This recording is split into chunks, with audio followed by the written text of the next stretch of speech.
যে হচ্ছে কখনো সরকারি জবের প্রস্তুতি নেয় নাই, সে যদি একটা টার্গেট থাকে এরকম গভর্নমেন্ট জব, এই জিনিসটার জন্য আপনার সাজেশন কি? এটার জন্য যেটা প্রথমে করা দরকার সেটা হচ্ছে সিলেবাসটা দেখ। সিলেবাসটা না দেখে দেখা যায় যে বাজার থেকে যে কোনো একটা বড় একটা বই কিনে 12-13টা বই যখন হয়ে যায় এবং তখন দেখা যায় সে একটা হচ্ছে টেবিলের উপর একটা পাহাড় হয়ে গেছে। পাহাড় যখন হয়ে যায় তখন সে চিন্তা করে যে এত কিছু তো পড়া সম্ভব, এবং তখন হচ্ছে সে হাল ছেড়ে দেয়। 200 মার্ক পাওয়ার দরকার নেই, 200 মার্ক পাওয়ার দরকার নেই। আমি হয়তো 120-এর একটা করতে পারলে আমি একটা শিওর শট যে আমি প্রিলিমিনারিটা পাস করতে পারবো। ইনফ্যাক্ট আমার কাছে যেটা মনে হয় যে একজন মানুষ যদি তার প্রথম বিসিএস এও জয়েন করে, 4 বছর সে যে অনার্স পাস করার পর বসে আছে, এটাও কিন্তু সে এক প্রকার মানে একটু পিছিয়ে থাকে। এখন একজন মানুষ যদি বিসিএস এর আগে কোথাও কোনোদিন চাকরি বাকরি করে নাই, সে যে প্রথমে চাকরি করা শুরু করলো, সে কিন্তু বিসিএস এ যে তার এই প্রবলেমটা ফেস করতে হবে। ওয়ারাস যে কিনা আগে চাকরি বাকরি করে এসেছে তার কিন্তু এই প্রবলেমটা স্মার্টলি হ্যান্ডেল করতে হবে। এক্স্যাক্টলি। আসসালামু আলাইকুম। বরাবরের মতো ডিজিটাল এমসিকিউ থেকে আমরা আজকে নতুন পডকাস্টে এসেছি এবং আমাদের আজকের নতুন গেস্ট নিয়ামত ভাই। উনি ওনার পরিচয়টা ওনার থেকেই শুনে নিই। ভাই, আপনার সম্পর্কে একটু বলেন। ধন্যবাদ নাসিম ভাই। আজকে আপনার এই পডকাস্টের মাধ্যমে যারা আমাদেরকে দেখছে এবং শুনছে তাদেরকে আমার সালাম ও শুভেচ্ছা। আমি মোহাম্মদ নিয়ামত আলী খান হিমেল। আমার জন্ম এবং বেড়ে ওঠা ফরিদপুর শহরে। আমি 2009 সালে এসএসসি পরীক্ষায় পাশ করি ফরিদপুর জেলা স্কুল থেকে। এরপর 2011 সালে আমি নটরডেম কলেজ থেকে এইচএসসি পাশ করি। তারপর আমি বাংলাদেশ প্রকৌশল বিশ্ববিদ্যালয়ের শিল্প ও উৎপাদন প্রকৌশল, যেটাকে আমরা আইপি নামে চিনি, সেখানে পড়াশোনা করি। 2017 সালে আমি সেখান থেকে স্নাতক সম্পন্ন করি। এরপর আমি 3টা বেসরকারি চাকরিতে ছিলাম এবং এরপর 2022 সালে আমি বাংলাদেশ ব্যাংকের সহকারী পরিচালক হিসাবে নিযুক্ত হই। সেখান থেকে আমি 41তম বিসিএস প্রশাসন ক্যাডারে নিযুক্ত হই এবং এই বছরের 28 এপ্রিল অর্থাৎ 2024 28 এপ্রিল থেকে আমি প্রশাসন ক্যাডারে নিযুক্ত আছি এবং বর্তমানে আমি সিরাজগঞ্জ জেলায় কর্মরত আছি। ধন্যবাদ। এটা কিন্তু খুবই ইন্টারেস্টিং। আপনি বাংলাদেশের 2টা সবচেয়ে গুরুত্বপূর্ণ সরকারি জব, একটা বাংলাদেশ ব্যাংকের এডি আর হচ্ছে একটা প্রশাসন ক্যাডার।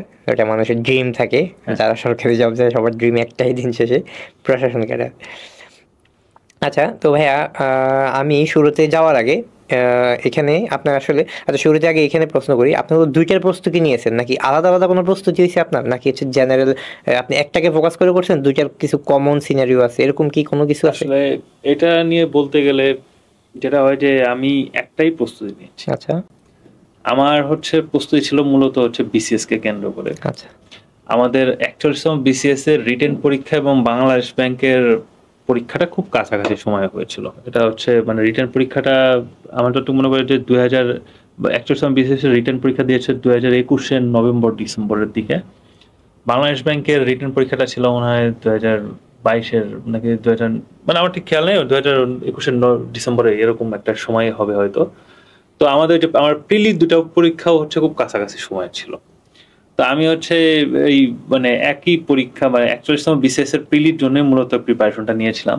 এবং এই প্রিলির প্রিপারেশনের ভিতরে কারণটা কি, কারণ বিসিএস প্রিলিতে হচ্ছে 8টা বা 9টা টপিক থাকে, যে 9টা টপিকের পরীক্ষায় বা প্রিপারেশন নিতে হয়। ব্যাংক জবেও কিন্তু ওই তার ভিতরে হচ্ছে 5টা বা 6টা টপিক থাকে। তো এটা হচ্ছে মোটামুটি একটা বলতে হয় যে ব্যাংক জব এটা হচ্ছে কাইন্ড অফ হচ্ছে বিসিএস প্রিলি একটা সাবসেট হিসেবে আমরা কল্পনা করতে পারি। তবে হ্যাঁ, এখানে কিছুটা ডিফারেন্স আছে, যেমন ব্যাংক জবের ক্ষেত্রে হয়তো ম্যাথ বা ইংলিশ এটা অপেক্ষাকৃত একটু টাফ হয় বা এটা নেচারটা একটু ডিফারেন্ট থাকে। আচ্ছা, তো আমি মোটামুটি 2টা মিলেই আর কি একটা কম্প্রিহেন্সিভ একটা প্রিপারেশন নেওয়ার চেষ্টা করছি। আচ্ছা, এইখানে শুধু কি ম্যাথটাতে একটু ডিফারেন্স বা কমপ্লেক্স থাকে নাকি অন্যগুলোর প্রিপারেশন কি অলমোস্ট পুরাই সেম? অলমোস্ট মানে পুরোপুরি সেম থাকে এরকম বলতে পারবো না, তবে ব্যাপারটা এরকম থাকে যে ম্যাথে হচ্ছে ব্যাংকের ক্ষেত্রে যেটা হয় যে ব্যাংকে তো আসলে ম্যাথটা অনেক গুরুত্বপূর্ণ, বা ব্যাংকার যে হয় তার আসলে সারা জীবনে হচ্ছে অনেক ক্যালকুলেশন করতে হয়, এই কারণে তারা আসলে ম্যাথটা একটু বেশি ফোকাস করে by nature of the job. তো এই কারণে দেখা যায় ওইখানে হয়তো একটু বেশি ক্যালকুলেটিভ বা ক্যালকুলেশন করতে হয়, এরকম ম্যাথগুলো একটু বেশি আসে। আর ইংলিশের ক্ষেত্রে যেটা হয় যে ব্যাংকের প্রশ্নে হচ্ছে একটু অ্যানালাইটিক্যাল প্রশ্ন আমার কাছে মনে হয় একটু বেশি হয় ইংলিশের ক্ষেত্রে। যেমন বিসিএস এর ক্ষেত্রে দেখা যায় যে ইংলিশে 35 নাম্বার থাকে, 35 নাম্বারে তো 15 থাকে লিটারেচারে আর 20 থাকে হচ্ছে গ্রামার প্লাস আদার্স ল্যাঙ্গুয়েজে। তো এই ল্যাঙ্গুয়েজের ভিতরে ম্যাক্সিমাম হচ্ছে আমাদের হচ্ছে গ্রামাটিক্যাল বিষয়গুলো, পার্টস অফ স্পিচ এগুলো বেশি আসে। ব্যাংকে এগুলো এর সাথে দেখা যায় যে অ্যানালজি বা সিনোনিম অ্যান্টোনিম এগুলাতে বেশি ফোকাস করে, এগুলাতে একটু বেশি ফোকাস করা হয় আর আচ্ছা কি। মানে আচ্ছা এটা আমার কাছে মনে হচ্ছে ব্যাংকের ক্ষেত্রে এই জিনিসগুলো একটু বেশি করা হয়। আবার এটা ডিপেন্ড করে, যেমন কখনো কখনো দেখা যায় যে ব্যাংকের পরীক্ষার প্রশ্ন হচ্ছে আবার কোন ফ্যাকাল্টি করছে, এটার উপর অনেক ক্ষেত্রে আবার ভেরি ডিপেন্ড করে। করে। আবার একই সাথে আইসিটির ক্ষেত্রে বলা হয় যে আইসিটিটা যদি দেখা যায় কোনো একটা ইঞ্জিনিয়ারিং ফ্যাকাল্টি বা এরকম কেউ করছে, তখন হয় দেখা যায় আইসিটিটা একটু ডিফিকাল্ট হয় ব্যাংকের ডিফিকাল্ট হয়, ক্ষেত্রে। আচ্ছা আচ্ছা। এই জায়গাটা একটু ডিফারেন্স মেক করে আমার কাছে। আর বাকিগুলাতে অনেকটা সিমিলার, বাকিগুলো অনেকটা সিমিলার, মানে আচ্ছা, সায়েন্স বা জেনারেল নলেজ এগুলো মোটামুটি সিমিলার সিমিলারই থাকে। আচ্ছা, আরেকটা বিষয় হচ্ছে ব্যাংকের প্রশ্ন কি পুরোটাই ইংলিশে হয় নাকি কিভাবে হয়? আমরা কিছু কোশ্চেন দেখেছি যেগুলো পুরোটাই ইংলিশে ছিল, আচ্ছা আবার কিছু কোশ্চেন ছিল সেটা বাংলা ইংলিশ দুটাই ছিল। এটা আচ্ছা। আসলে অনেক ক্ষেত্রে ডিপেন্ড করে যে হচ্ছে কোন ফ্যাকাল্টি প্রশ্ন করছে, আচ্ছা। তার উপরে অনেকাংশে নির্ভর করে।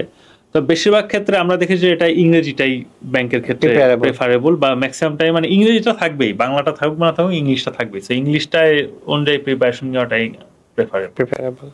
আর যারা বাংলাদেশ ব্যাংকের প্রস্তুতি নেয়, ধরেন বাংলাদেশ ব্যাংক বাদে তো দেখা যায় 9 ব্যাংক, কম্বাইন্ড ব্যাংক আছে বা সোনালী ব্যাংক আছে, বিভিন্ন ব্যাংক আছে, তো ওইসব ব্যাংকের জন্য কি বাংলাদেশ ব্যাংকের প্রস্তুতি তো এনাফ, রাইট? এই সম্পর্কে আপনার মতামত? বাংলাদেশ ব্যাংকের পরীক্ষাটার আসলে তত্ত্বাবধান করে হচ্ছে বাংলাদেশ ব্যাংকের হিউম্যান রিসোর্স ডিপার্টমেন্ট, তারা। আর অন্যান্য ব্যাংকের যে কম্বাইন্ড ব্যাংকের বা অন্যান্য ব্যাংকের যে জবগুলো আছে এগুলা নিয়ে কাজ করেছে ব্যাংকার সিলেকশন সেক্রেটারিয়েট কমিটি যেটা আছে। তো এরা দুইজনই কিন্তু মানে বাংলাদেশ ব্যাংকেরই দুটা ডিপার্টমেন্ট, আচ্ছা ঠিক আছে? এটা আলাদা কোনো কিছু না। ব্যাংকার সিলেকশন সেক্রেটারিয়েট যেটা, সেটাও বাংলাদেশ ব্যাংকের ভিতরেই একটা ডিপার্টমেন্ট। সো এই দুইটা মানে একই মানে বাংলাদেশ ব্যাংকের ভিতরে অবস্থা, এবং প্রশ্ন বা প্যাটার্ন গুলো দেখা যায় মোর অর লেস মোটামুটি সেম থাকে, জাস্ট ফ্যাকাল্টির উপর একটু মাঝে মধ্যে কি হয়। তবে একটা জিনিস এখন বাংলাদেশ ব্যাংক করে যেটা আগে করতো না, সেটা হচ্ছে যে এখন কিন্তু প্রিলি বা রিটেনের মার্কস ডিস্ট্রিবিউশনটা কিরকম হবে এটা দেখা যাচ্ছে হয়তো পরীক্ষার আগে হচ্ছে এই জিনিসটা জানিয়ে দেয়। আচ্ছা, আগে এই জিনিসটা ছিল না। যেমন আমাদের সময়ের কথাই যদি বলি, আমরা যখন বাংলা ব্যাংক সরকারি পরীক্ষাকে রিটেন পরীক্ষা দিলাম, রিটেন পরীক্ষার আগে আমরা জানতাম না যে রিটেন পরীক্ষায় আমার যে ম্যাথ যে কোশ্চেনগুলো আসবে, কোশ্চেনগুলো আসলে কত নাম্বার থাকবে। আচ্ছা, তো আমরা পরীক্ষা হলে গিয়ে দেখলাম যে 5টা প্রশ্ন আসছে, 5টা প্রশ্ন প্রতিটা প্রশ্নের নাম্বার হচ্ছে 7 করে। তো এর পরের ব্যাচ থেকে আমরা দেখলাম যে তাদেরকে জানিয়ে দিয়েছে যে তাদের রিটেনে 5টা প্রশ্ন থাকবে, 5টা প্রশ্ন প্রতিটা প্রশ্নের নাম্বার থাকবে 6 করে, 30 নাম্বার। এটা হচ্ছে পরীক্ষা যাওয়ার আগেই হচ্ছে তারা এটা জানতে পারলো। আবার তার একটা আর্গুমেন্ট রাইটিং থাকবে, তার হচ্ছে ফোকাস রাইটিং থাকবে, কোনটায় নাম্বার কত এটা হচ্ছে তাদেরকে জানিয়ে দেওয়া হচ্ছে। সিন কম্প্রিহেনশনে কত নাম্বার থাকবে এটা হচ্ছে আগে এটা জানিয়ে দেওয়া হতো না, কিন্তু বর্তমানে এই জিনিসটা জানিয়ে দেওয়া হয়। তো এটা কম্বাইন্ডের ক্ষেত্রেও ইদানিং এই টেন্ডেন্সিটা দেখা যাচ্ছে। তো দেখা যাচ্ছে মোর অর লেস মোটামুটি মার্কস ডিস্ট্রিবিউশনটা বাংলাদেশ ব্যাংকের সহকারী পরিচালক বা অন্যান্য কম্বাইন্ড ব্যাংকের সিনিয়র অফিসার মোটামুটি একই থাকে।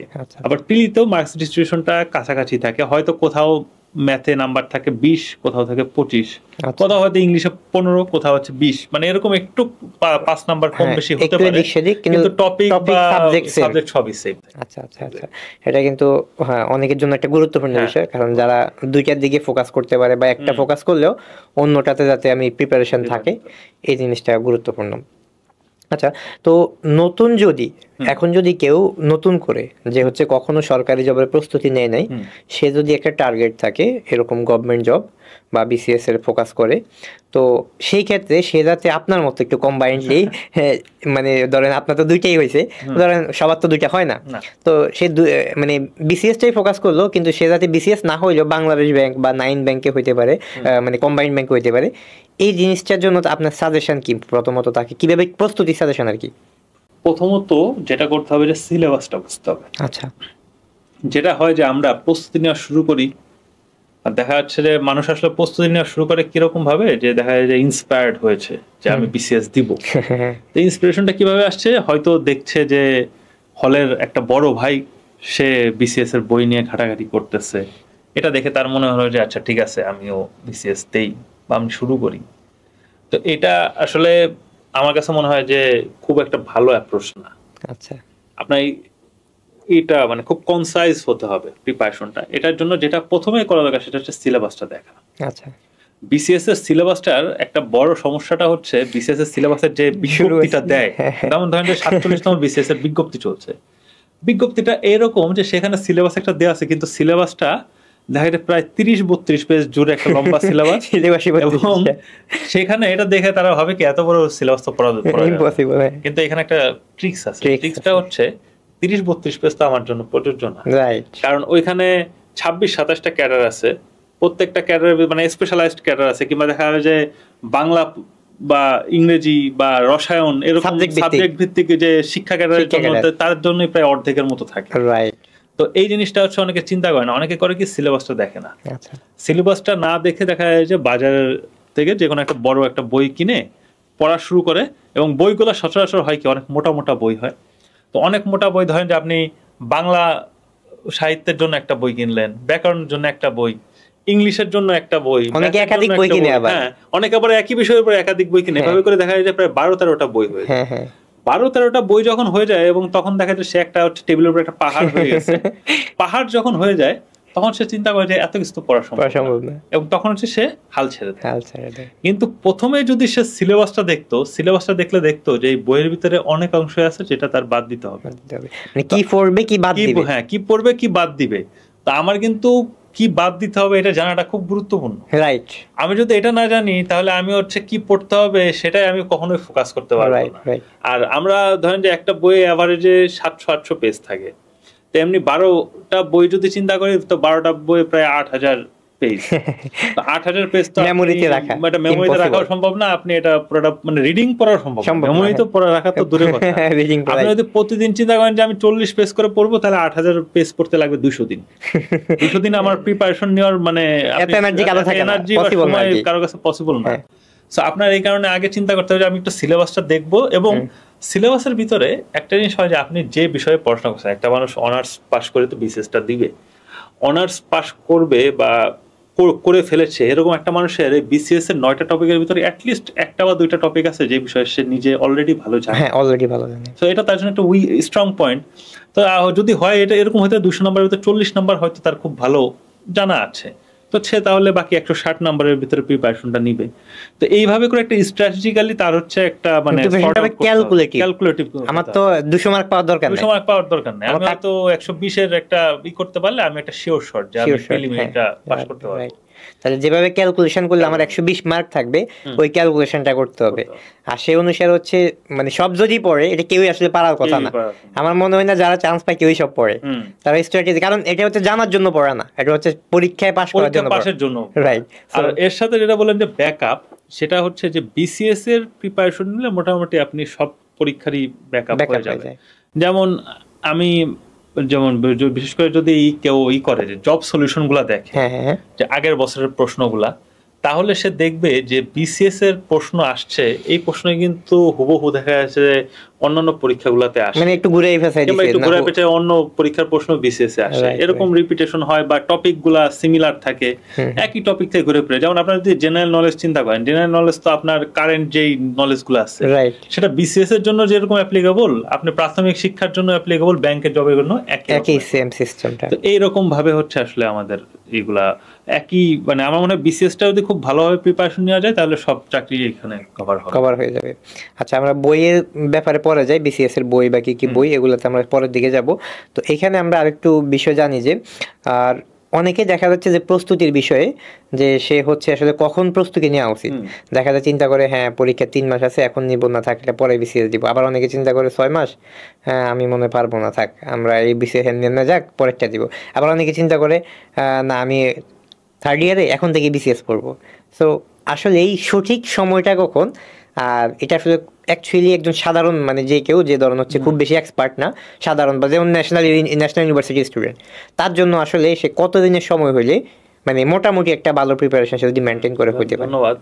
এখন যেটা হয়, যেমন আগে যেটা হতো যে আগে আমরা বলতাম যে ভাই প্রস্তুতি মানে আপনার যদি এলিজিবল হন বিসিএস দেওয়ার জন্য, আপনার একটা সার্কুলার আসছে, আপনি অ্যাপ্লাই করে ফেলেন। কারণ আগে কিন্তু বিসিএস এর জন্য আপনি কতবার কি দিতে পারছেন এটার কোনো বাধা ধরা কোনো ছিল না।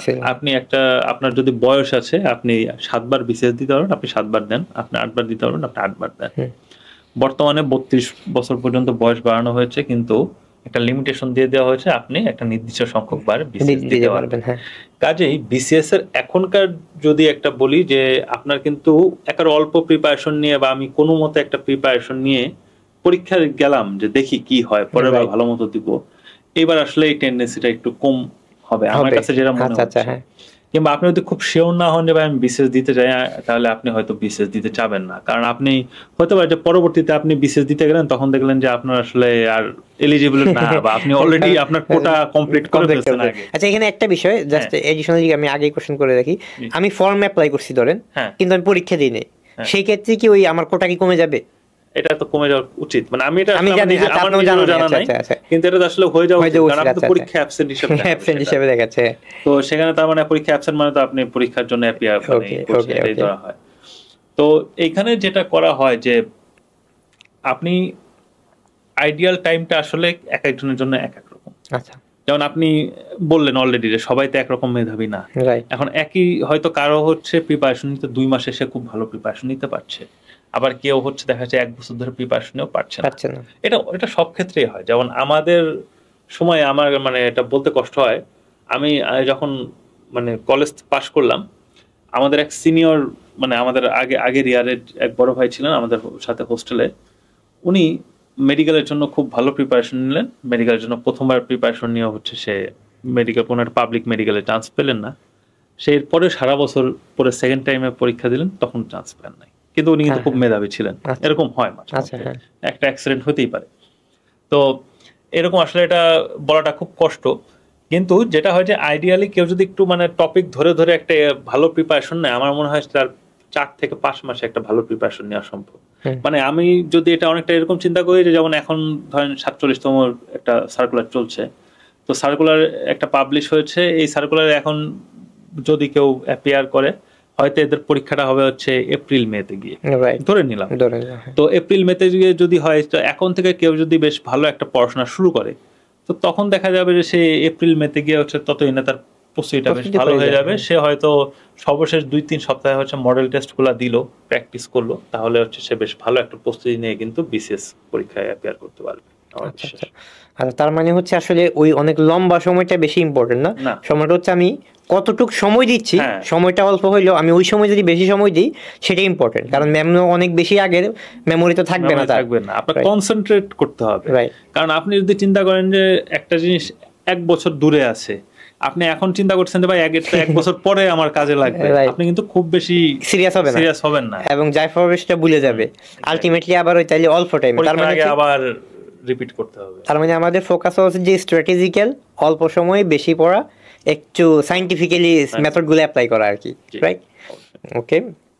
আর এই বিষয়ে আচ্ছা, এই বিষয়ে আমরা যদি আরেকটু ডিসকাশন করি যে প্রস্তুতির বিষয়ে, দেখা যাচ্ছে যে অনেকে হচ্ছে যে আবার এরকম হয় যে আপনার ধরেন যে বাংলাদেশ ব্যাংকের প্রস্তুতি বা কোনো একটা জবে আছে, রাইট? বাংলাদেশ ব্যাংকে আছে বা অন্য কোনো জবে আছে, তো অনেকে চিন্তা করে যে ড্রিম কিন্তু বিসিএসই ছিল, তো ড্রিম বিসিএস ছিল, এখন সে আসলে চিন্তা মানে প্রস্তুতির হয়তো ভালো সময় পায় না অনেকে, বা আবার জব করে নিতে পারতেছে না।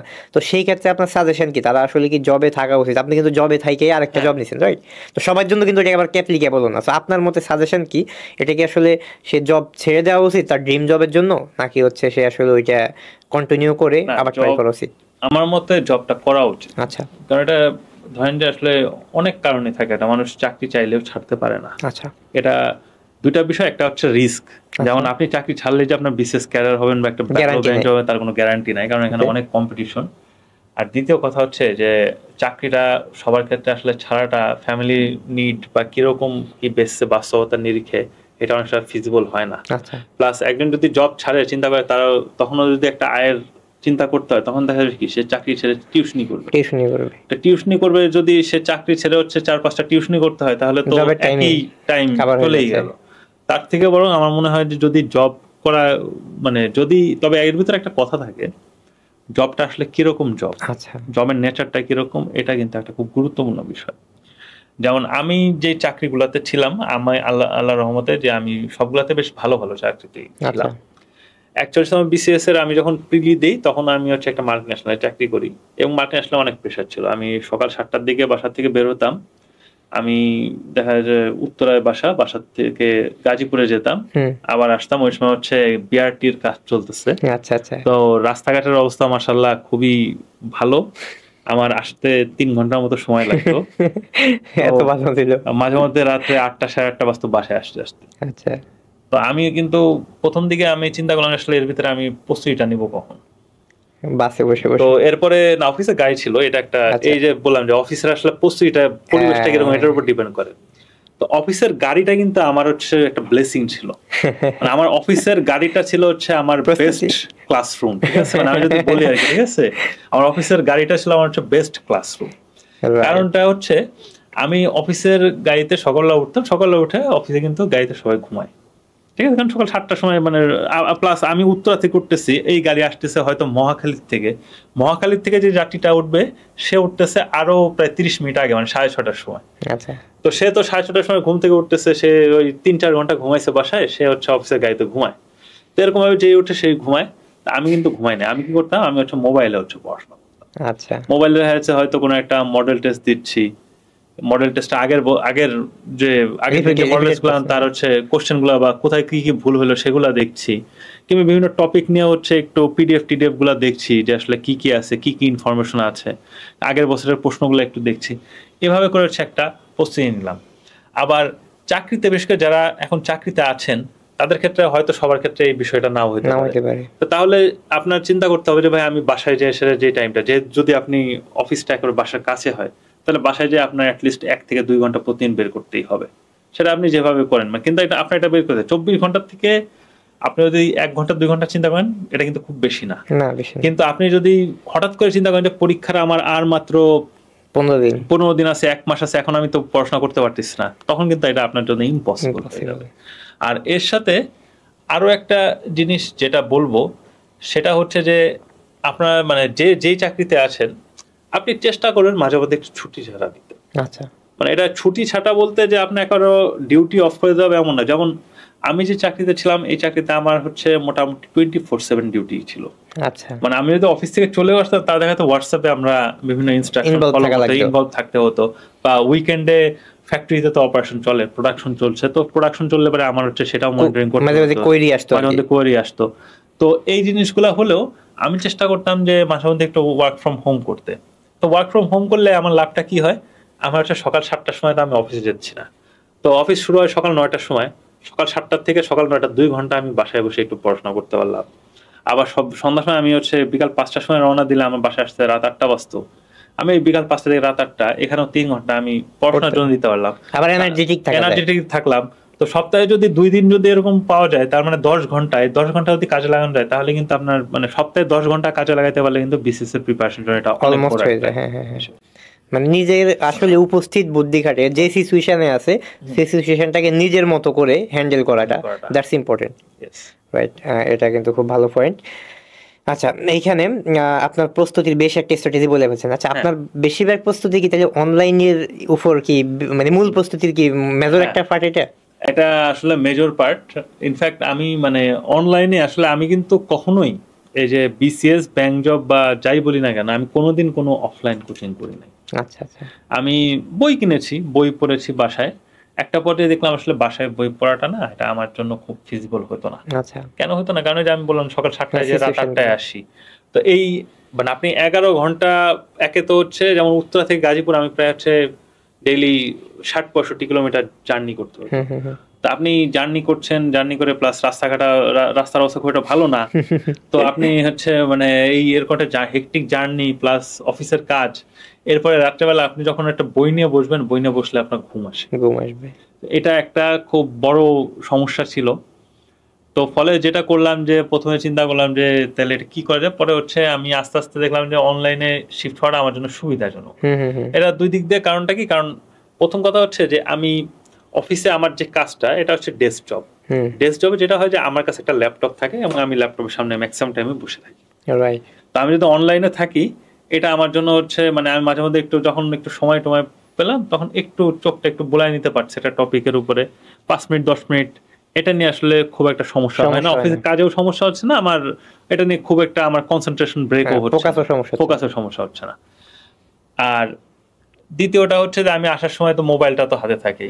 এখন আপনি ধরেন যে একটা অফিসার বা যে কোনো একটা একটা গাড়ির ভিতরে 10 জন বসে আছেন, 10 জনের ভিতরে একটা বই বের করলেন, এটা আপনার কাছে সামটাইমস অকওয়ার্ড লাগে। হ্যাঁ, এটা অকওয়ার্ড লাগে। প্লাস আপনি একটা চাকরিতে আছেন, আপনি এক চাকরি থেকে আরেকটা চাকরির প্রিপারেশন নিচ্ছেন, অনেক কলিগ হচ্ছে একটু নেগেটিভলি নেবে, হ্যাঁ অনেকেই নেগেটিভলি নেয়। আবার কর্পোরেট পলিটিক্স থাকলে তো আরো ঝামেলা। কিন্তু আপনি যদি মোবাইলটা ইউজ করেন, এই যুগে ভাই সবাই তো মোবাইল তো ব্যবহার করতে পারে, চেক করতে আসবে না, কে কি আপনি কার সাথে চ্যাট করছেন না, ইউটিউবে গান শুনছেন না, পডকাস্ট শুনছেন না, একটা টপিক পড়াশোনা করছেন, এটা কেউ কিন্তু দেখবে না। এটা একটা ভালো, আপনার স্ক্রিনে হচ্ছে আপনার প্রাইভেসি, এটা যে আপনি কেউ দেখতে আসলে আপনি এটা অপোজও করতে পারেন, ভাই কি ব্যাপার আপনি রাইট। সো এটা আমার কাছে মনে হচ্ছে অনলাইনেরটা, এরপর আস্তে আস্তে আমি এদিকে ফোকাস করি। এটা কিন্তু সবাই টিপস মানে টিপস হিসেবে নিতে পারে যে আসলে স্ট্র্যাটেজিক্যালি আপনার স্ট্র্যাটেজিগুলা মানে অ্যাপ্লাই করার মতো আর কি, যে এখান থেকে কিছু শিখতে পারবে। আচ্ছা ভাই, তাহলে হচ্ছে আমাদের ইউজার একটা ভালো আপনার থেকে লার্নিং মানে এখানে পাইছে, তবে এখানে আরেকটা নতুন জিনিসও শিখছে আপনার থেকে, একটা হেকটিক জার্নি বলছেন, এটা অনেক হয়তো বুঝবে না, এটা বিজি লাইফ আর কি, এটা আইএলটিএস বা জিআরই বা যারা ভালো প্রস্তুতি নিতেছে বিসিএস তারাও হয়তো বুঝবে আর কি। আচ্ছা ভাই, আমরা তাহলে একটু পরের স্টেপে যাই। আচ্ছা, পরের স্টেপ হচ্ছে আমরা হচ্ছে একটু ক্যাডার, বর্তমানে যে ক্যাডার আছে রাইট, সো ক্যাডার চয়েসগুলো নিয়ে একটু কথা বলি। সো দেখা যাচ্ছে যে বিসিএস অনেকগুলো ক্যাডার আছে যারা অ্যাপ্লাই করবে আবেদন, সো তাদের আসলে কিভাবে ক্যাডার চয়েসটা আপনি মনে করেন যে পূরণ করা উচিত? ক্যাডার চয়েস পূরণের ক্ষেত্রে যেটা হয়, যেমন আমার ক্যাডারের ক্ষেত্রে যদি বলে, আমার চয়েসটা ছিল এরকম যে আমার প্রথমে ছিল বিসিএস ফরেন অ্যাফেয়ার্স, দ্বিতীয়তে ছিল বিসিএস অ্যাডমিনিস্ট্রেশন, তৃতীয়তে বিসিএস পুলিশ, ফোর্থে BCS audit, fifth customs and excise, এরপর ট্যাক্সেশন, এরকম ভাবে আস্তে আস্তে। তো দেখা যায় যে ক্যাডার চয়েসের ক্ষেত্রে মোটামুটি ম্যাক্সিমামেরই ফার্স্ট 6টা ক্যাডারের ভিতরে হচ্ছে এগুলা থাকে। আচ্ছা, এর ভিতরে বলা হয়ে থাকে যে বিসিএস ফরেন অ্যাফেয়ার্স, আপনি যদি এই ক্যাডারটায় যেহেতু সিট কম, কারণ 10টা সিট থাকে, 15টা থাকে, 25টা থাকে, এরকম থাকে আর কি, তো আপনি যদি এবং এটা হচ্ছে ম্যাক্সিমাম ফার্স্ট চয়েস দেয়, তো যদি কেউ ফরেন অ্যাফেয়ার্স চয়েসে রাখতে চায় তাহলে এটা প্রথমে রাখাটাই ভালো। আচ্ছা, আর যদি না রাখতে চান তাহলে রাখবেন না। একইভাবে ফরেন অ্যাফেয়ারটা যদি প্রথমে রাখতে মানে যদি রাখা হয় প্রথমে, না দরকার নাই পুরো লিস্টে, কারণ এটা আপনি যদি পরে রাখেন এটা পাবেন না, এটা পাবে না। এবং এটা কি হয়, এটা ভাইবা বোর্ডে গেলে এটা আসলে আপনার অদূরদর্শিতার প্রমাণ দেখে যে আপনি আসলে এটা বুঝেন নাই যে ফরেন অ্যাফেয়ার্স আপনি পরে রাখা, আপনি এমনি না বুঝে রাখছেন, এরকম মনে হয়। তো এই জিনিসগুলা একটু কিছু ট্রিক্স আছে, এই বিষয়গুলো একটু মানে জেনে রাখা ভালো। এটা কি শুধুমাত্র একমাত্র ফরেনের ক্ষেত্রে, অন্য কোনো ক্যাটাগরিতে সব প্রবলেম না? এরকম ক্ষেত্রে যেমন ধরেন যে কাস্টমস এর ক্ষেত্রেও এরকম হয় যে আপনি যদি কাস্টমসটা দেখা গেল যে কেউ পুলিশের পরে রাখছে, আচ্ছা, তো কাস্টমসে এখন অবশ্য সিটটা একটু বেশি, কিন্তু যখন সিট কম ছিল তখন যদি কেউ চিন্তা করে যে ভাই আমি কাস্টমসে করবো, মানে প্রেফারেন্সে আছে, তাহলে এটা অবশ্যই একটু সামনের দিকে, প্রথমে না হলেও দ্বিতীয়তে রাখা উচিত। হয়তো আপনি বিসিএস অ্যাডমিনিস্ট্রেশনের পরে রাখলেন, এরকম টাইম। ট্যাক্সেশনে যদি কারো বেশি প্রায়োরিটি থাকে তাহলে তার হয়তো বিসিএস অ্যাডমিনিস্ট্রেশনের পরে ট্যাক্সেশনটা রাখা উচিত। এরকম, এটা আমার মানে জাস্ট নিজের একটা অপিনিয়ন। না ওই আপনি যেভাবে চিন্তা করতেছেন এটা কিন্তু ভাইবা বোর্ডের ওনারা প্রশ্নগুলো কিন্তু ট্রিকেট করবে, এরকম ভাবে বলে কিংবা কোশ্চেন করে যে আপনি এটা এত মানে আপনার প্রেফারেন্স কি। তখন কেউ যদি বলে যে আমি তো স্যার অমুক ক্যাডারে, তখন বলতে হবে তাহলে আপনি এটাকে কেন পঞ্চম চয়েসে রাখছেন। রাইট রাইট, না এটা কোশ্চেনটা কিন্তু ভ্যালিড প্রশ্ন, হ্যাঁ খুব ভ্যালিড প্রশ্ন। তখন কিন্তু সে নিজেও মানে তার মানে কি এটা কিন্তু ভালো অ্যানসার তার কাছেও নাই, এটা একটা পসিবলই না, ইমপ্রেশনও আসে না যে মানে কি এই লোকটা নিজেই নিজের ক্যারিয়ার সম্পর্কে জানে না, বা সে নিজের সম্পর্কে জানে না, বা সে এটা নিয়ে খুব একটা স্টাডি করে, কি আবেদন করছে সেটাই সে বুঝে না বুঝে করছে। হ্যাঁ, তো এই বিষয়গুলো আসলে একটু খেয়াল রাখা দরকার যে চয়েস যেটাই দিবেন, মানে মূল কথাটা হচ্ছে যে ক্যাডারগুলো সম্পর্কে একটু জানতে হবে। প্রথম কথা যে প্রত্যেকটা ক্যাডার কি নিয়ে কাজ করে এবং কোন বিষয়গুলো নিয়ে কাজ করে। যেমন অনেকেই আমাদের দেখা যাচ্ছে যে ভাইবা বোর্ডে চলে গেছে, তাকে বলা যে কাস্টমস এক্সাইজ এবং ট্যাক্সেশন ক্যাডারের ভিতরে পার্থক্য কি, সে বলতে পারে না। এখন একটা ভাইবা বোর্ডে যে একটা ছেলে বলতে পারতেছে না যে ভাই মানে আবেদন করছে এবং হচ্ছে পরের মধ্যে পার্থক্য কি, তো তখন তো মানে এটা একটা মানে এর বিষয়, হ্যাঁ মানে কমন সেন্সের একটা বিষয় থাকে। তো এই বিষয়গুলো একটু জানা দরকার, বা এখানে কোথায় কোথায় কাজ করে, তাদের অফিসগুলা কিরকম, তারা অফিসগুলা কিরকম অপারেশন করে, এই বিষয়গুলো একটু জানাটা আমার মনে হয় যে বেশ গুরুত্বপূর্ণ। যদি এটা জানতে পারে তাহলে হয়তো সে তার মানে প্রেফারেবল যে চয়েসটা এটা দিতে পারে। যেমন আবার অনেকে হচ্ছে ধরেন যে যাদের টেকনিক্যাল ক্যাডার আছে বা তো তারা কিন্তু অনেকে হচ্ছে টেকনিক্যাল ক্যাডারটা তাদের শুরুতে রাখে। যেমন আমি অনেককে দেখছি রোডস অ্যান্ড হাইওয়েজ বা পিডব্লিউডি, এই ক্যাডারগুলো যাদের আছে তারা হয়তো এই জিনিসটাই, তার যেহেতু সিভিল ইঞ্জিনিয়ার বা মেকানিক্যাল ইঞ্জিনিয়ার, সে হয়তো এটাকে ফার্স্ট চয়েসে রাখছে। এরকম এটা খুবই সম্ভব। আবার একজন কৃষিবিদ, সে হয়তো তার এগ্রিকালচার ক্যাডারটাকে হচ্ছে প্রথম 1-2 এর ভিতরে রাখে। শিক্ষা ক্যাডারে অনেকে আমি দেখেছি যে যারা তার সাবজেক্টটাকে হচ্ছে হয়তো 2য় বা 3য়তে রেখেছে, সে একজন শিক্ষক হতে চায়, এরকম একটা প্রেফার। এটা হচ্ছে গ্রহণযোগ্যতা ভালো, এটা গ্রহণযোগ্যতা বা যার যার কাছে এটার যেটা ভালো লাগে। রাইট রাইট, মানে প্রথমটাই আগে দিবে, কিন্তু কিছু ক্যাডার আছে যে ক্যাডারগুলো পরে দিলে এটা ক্রেডিবিলিটি আরো কমে যায়। ওই জিনিসটা একটু চিন্তা করে দিতে হবে যখন যেটা দিবে, যার মতো করে, রাইট? এই জিনিসটা আর কি। আপনি তো কয়েকটা এক্সাম্পল বললেন যে এই জিনিসগুলো পরে হওয়া উচিত না কখনোই। এই জিনিসগুলো যখন যে অ্যাপ্লাই করবে, এবার তো মনে এখন অ্যাপ্লাই শুরু হয় নাই, আরো কিছুদিন পর শুরু হবে আর কি সম্ভবত। আচ্ছা, আর এই যে একটা পুরো প্রসেসটা বিসিএস জার্নি, তো দেখা যাচ্ছে যে বিসিএস এর যেমন আপনি 41তম বিসিএস এ আপনাদের তো পরীক্ষা মানে আবেদন যখন দিছে 2019 সম্ভবত, রাইট? জি 2019। কিন্তু জয়েনিং করছেন কবে আপনারা? 2024 5 বছর 1 মাস পরে। 5 বছর 2019 মার্চে হচ্ছে সার্কুলার হয়েছে, আর কোভিড এর একটা সিচুয়েশন গেছে, কিন্তু অন্যান্য গুলো প্রায় সিমিলার, 5 বছর 4 বছর যায়, এরকম তো যায়। এই যে একটা লম্বা সময়, তো দেখা যায় অনেকের তো আবার জবও হয় না। তো এই যে লম্বা সময়, যদি প্রথম বিসিএস হয় তাহলে তো 4 বছর লাগবে, সে ধরে নিতে হবে। তো সেই ক্ষেত্রে তো এটা একটা হেক্টিক, মানে তার জন্য একটা ভালো একটা কমপ্লেক্স টাইম না? এই জিনিসটা আসলে মানে বাংলাদেশে আপনি মনে করেন যে কিভাবে ইমপ্রুভমেন্ট হওয়া উচিত? এই মানে এটা কি আসলে বিসিএস এর এক্সাম ইমপ্রুভমেন্ট হওয়া উচিত, নাকি মানুষের সাইকোলজি ইমপ্রুভমেন্ট হওয়া উচিত? কারণ দেখা যায় অনেকে নেগেটিভলি চিন্তা করে, বা একজন এক একভাবে দেখে সমাজের থেকে, আবার সিস্টেম একরকম। এটা আসলে অনেক রকমের সমস্যা আছে এর সাথে জড়িত। যেমন একটা ছেলে যদি চিন্তা করে যে 23 বছর বয়সে অনার্স পাস করেছে, সে 23 বছর বয়সে বিসিএস এর জন্য অ্যাপ্লাই করলো, সে যায় জয়েন করছে 27 বছরে। এখন দেখেন, এই যে আমাদের যদি আমরা 27 বছর, তাও সে যদি কোনো প্রবলেম না হয়, প্রথম বিসিএস তো যেটা হয় যে আমরা যেটা বলি যে একজন মানুষের মানে গ্রোথ বা লার্নিং কার্ভ যদি দেখি, 25 থেকে 35 এই বয়সটা কিন্তু একটা মানুষের লার্নিং এর জন্য হচ্ছে প্রফেশনাল হিসেবে লার্নিংটা ম্যাক্সিমাম। তো এখানে অনেকেই কিন্তু এই টাইমটার ভিতরে হচ্ছে একটা লম্বা সময় হচ্ছে বিসিএস এর বা পিছনে ছুটছে, এবং এখানে হচ্ছে দেখা যাচ্ছে তার নিয়োগ পেতে পেতে একটা অনেক বড় সময় চলে যায়। অনেকের বয়স 30 বা এরকম কাছাকাছি চলে যাচ্ছে, বা তারও অনেক বেশি হয়ে যাচ্ছে। তো তার কিন্তু এই যে টাইমটা চলে যাচ্ছে, এই টাইমটা সে যদি পুরোপুরি চাকরি বাকরি বা কোনো কিছু না থাকে, আনপ্রোডাক্টিভ, তাহলে কিন্তু সে পিছিয়ে গেল। ইনফ্যাক্ট আমার কাছে যেটা মনে হয় যে একজন মানুষ যদি তার প্রথম বিসিএসও জয়েন করে, 4 বছর সে যে অনার্স পাস করার পর বসে আছে, এটাও কিন্তু সে এক প্রকার মানে একটু পিছিয়ে থাকা। হ্যাঁ, কারণ চাকরি বাকরি করাটা, এটা ইটস নট অ্যাবাউট অনলি যে পে চেক, আপনি মান্থ শেষে একটা পে চেক পাচ্ছেন। নো, আর্নিং করাটা খুব গুরুত্বপূর্ণ, কিন্তু এর সাথে আপনি কিন্তু as a person you grow learning. ঠিক আছে, আপনি চাকরি করলেন, যেমন আপনি হয়তো দেখা গেছে আপনি ভার্সিটিতে গেলেন, আসলেন, কলেজে যাচ্ছেন, আসছেন, আপনি সেখানে কিন্তু আপনার সহপাঠীরা থাকে, একটা ক্লাসে হয়তো 30 জন, 40 জন, 50 জন। আপনি অফিসে করতে যাচ্ছেন, একটা চাকরিতে ঢুকলেন, একটা প্রতিষ্ঠানে আপনি ঢুকছেন একা, আপনি কিন্তু দেখা যায় ওই অফিসে আপনি কাউকে চিনেন না, আপনি একা ঢুকছেন, ওই অফিসে 50 জন লোক আছে, সে 50 জন লোকের সাথে আপনার একটা নতুন পরিবেশে খাপ খাইয়ে নিতে হচ্ছে। এই এক্সপিরিয়েন্সটা কিন্তু খুব মানে ইনভ্যালুয়েবল। আপনি ওই যত বই পড়ুক, যে যাই পড়ুক, এই এক্সপিরিয়েন্সটা কিন্তু কেউ পাচ্ছে না। এখন একজন মানুষ যদি বিসিএস এর আগে কোথাও কোনোদিন চাকরি বাকরি করে নাই, সে যে এসে প্রথমে চাকরি করা শুরু করলো, সে কিন্তু বিসিএস এ যে এসে তার এই প্রবলেমটা ফেস করতে হবে। ওয়ারাস যে কিনা আগে চাকরি বাকরি করে এসেছে, তার কিন্তু এই প্রবলেমটা স্মার্টলি হ্যান্ডেল করতে হবে। এক্স্যাক্টলি।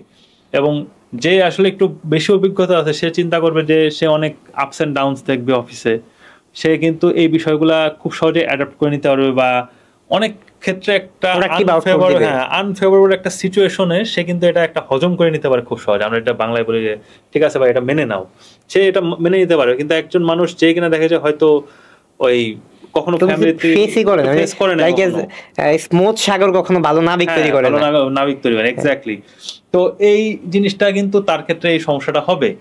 তো আমার মনে হয় যে আসলে একেবারে মানে জাস্ট বিসিএস এর জন্য প্রস্তুতি নিচ্ছি, আমি আর কিছুই করছি না, এই বিষয়টা আসলে খুব যে ভালো কিছু বয়ে আনে, এটা বয়ে আনে না। এবং আপনি ধরেন যে আমরা বলছি 27 বছরে সে যে জয়েন করবে, জয়েন করার আগে তো তার অনেকগুলো ধাপ পার হতে হবে। রাইট, ধরেন সে বিসিএস ভাইবাই যে সে হচ্ছে বাদ পড়লো, Right. এটা সে কিভাবে বুঝবে? রেজাল্টের পরে। রেজাল্টের পরে। কারণ রেজাল্ট তো দিবে হচ্ছে জয়েন করার হচ্ছে 7-8 মাস আগে, বা গেজেট বা রেকমেন্ডেশন যখন রেজাল্টটা দিবে তখন।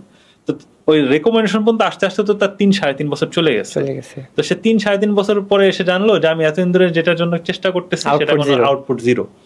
তো এই অবস্থায় তখন তো তার একটা হতাশা অনেক বেশি হবে। বেশি হবে। তার থেকে আমার মনে হয় যে বিসিএস এর সাথে সাথে অন্যান্য চাকরির জন্য প্রস্তুতি নেওয়া উচিত। যেমন আমি যদি বলি যে ধরেন যে রাষ্ট্রায়ত্ত যে কর্পোরেশন বা ব্যাংক জব যেগুলো আছে, কিংবা অনেক গ্যাস কোম্পানি আছে, কিংবা প্রাথমিক শিক্ষা, এইগুলাই কিন্তু নিয়োগটা অনেক দ্রুত হয়। দ্রুত হয়। এগুলাই হয়তো দেখা যাচ্ছে একটা সার্কুলার দিচ্ছে, 1 বছরের ভিতর নিয়োগ হয়ে যাচ্ছে। এখন একজন যদি বিসিএস প্রিলিমিনারি একবার পাশ করতে পারে, সে কিন্তু এই প্রিলিমিনারি গুলাতেও হচ্ছে কোয়ালিফাই করতে পারবে। রাইট, এগুলা রিটেন পরীক্ষাটা হয় বিসিএস রিটেনের চাইতে অনেক ছোটখাটো স্বল্প পরিসরেই হয়। কোনগুলাই আবার প্রিলিমিনারি পরে সরাসরি ভাইবা হয়ে যাচ্ছে। তো এইগুলাই যদি সে একবার নিয়োগ পেতে পারে, এটা কিন্তু তার জন্য একটা বুস্ট, যে হচ্ছে সে বিসিএস ভাইবাতে বা রিটেনে যদি পা হরকে যায়ও, তার একটা ব্যাকআপ অপশন আছে। রাইট। এটা হচ্ছে তার জন্য একটা সাইকোলজিক্যালিও তাকে হচ্ছে মানে Support ব্রেকডাউন করে, থেকে একটা হ্যাঁ, সাপোর্ট দেয়। Right, এটাও right. বেশ গুরুত্বপূর্ণ। সাইকোলজিক্যাল সাপোর্টটা কিন্তু তার অ্যাকচুয়ালি হেল্প করে। অ্যাকচুয়ালি সে যখন চিন্তা করে যে না, এটা না হইলে আমার কোনো প্রবলেম নাই, হইলেই ভালো, হলে ভালো, এটা কিন্তু তার বাইবাতে মার্কস বেশি বেশি হেল্প করবে। কারণ তার মেন্টালি সে স্ট্রং থাকবে, তার সে তখন কনফিডেন্স, বডি ল্যাঙ্গুয়েজ সবকিছু বেটার থাকবে। রাইট, এই জিনিসটা খুব প্রোডাক্টিভ জিনিস।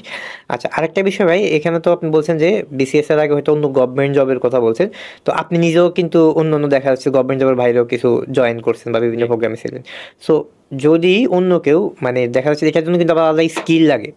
গভর্নমেন্ট জবের জন্য কিন্তু একই টাইপের স্কিল লাগতেছে বা একই টাইপের পড়া, প্রাইভেট জবের জন্য কিন্তু অন্য টাইপের স্কিল লাগতেছে, রাইট? তো যেটা আপনি নিজেও ফেস করছেন বা ইয়ে করছেন। তো সেই ক্ষেত্রে আসলে আপনার সাজেশন কি, যদি কেউ মনে করেন যে না, সে আসলে হয়তো গভর্নমেন্ট জব হইতে আরো বেশি সময় লাগবে, সেজন্য সে তো কোথাও প্রাইভেট জবে জয়েন করা উচিত, তো সেই ক্ষেত্রে আপনার সাজেশন কি? প্রাইভেট জবের ক্ষেত্রে সাজেশনটা হচ্ছে যে আপনি কি টাইপের অর্গানাইজেশনে আছেন। এটা মানে যেটা এর আগেও বললাম, এই কথাটাই আবার বলবো যে এটা খুব গুরুত্বপূর্ণ। কিছু কোম্পানি আছে যারা আপনাকে হচ্ছে অনেক বেতন দিবে, আবার আপনাদের কাছ থেকে আউটপুটটাও সেভাবে এক্সপেক্ট করে। ঠিক আছে, আমি নাম টাম কারো বলছি না, কিন্তু আপনার হচ্ছে এটা চিন্তা করতে হবে, আপনার আসলে আপনার তো, কারণ আপনার ক্যাপাসিটিটা আপনার নিজের অ্যাসেস করতে হবে। রাইট, দেখেন আপনি ধরেন যে সবাই কিন্তু একরকম ভাবে প্রেশার নিতে পারে না।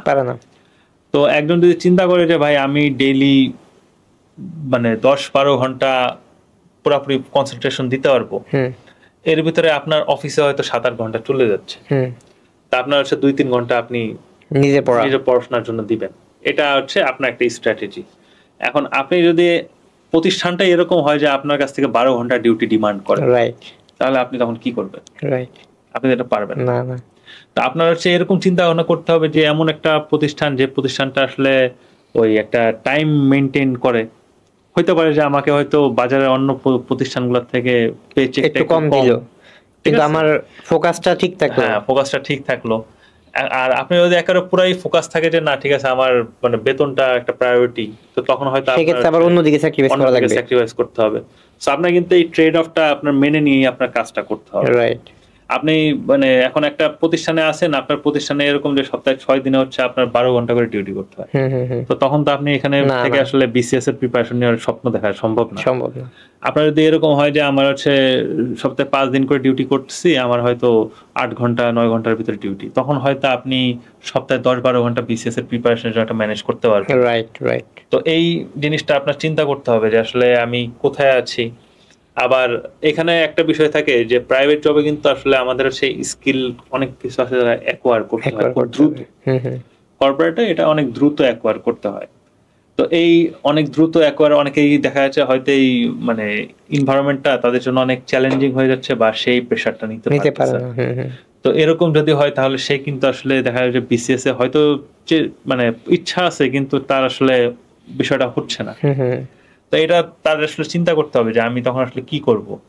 তো তখন তার আসলে এটা তার নিজস্ব স্ট্র্যাটেজি হবে তখন যে এরকম পরিস্থিতিতে সে কি করবে। যদি তার হচ্ছে কি এখন মানিকে বেশি ইমার্জেন্সি হয়, কিছু স্কিল শিখে জয়েন করলো, বিসিএসটা কয়েক বছর পরে ফোকাস করলো, মানে লং টার্মে বিসিএস ফোকাস করলো। হ্যাঁ আর যদি না আমার আসলে বিসিএসটা আগে দরকার, মানে আমি অল্প কিছুদিনে কভার করতে পারবো, সেক্ষেত্রে সেম টাইম এসে প্যারালাল ভাবে চললো, parallel ভাবেই করতে মানে হবে। কোরাই 5-7 টাইপের। হ্যাঁ। আর ওইটা হইলে কোরাই 3 স্টাইলে চলা থাকবে আর কি, রাইট?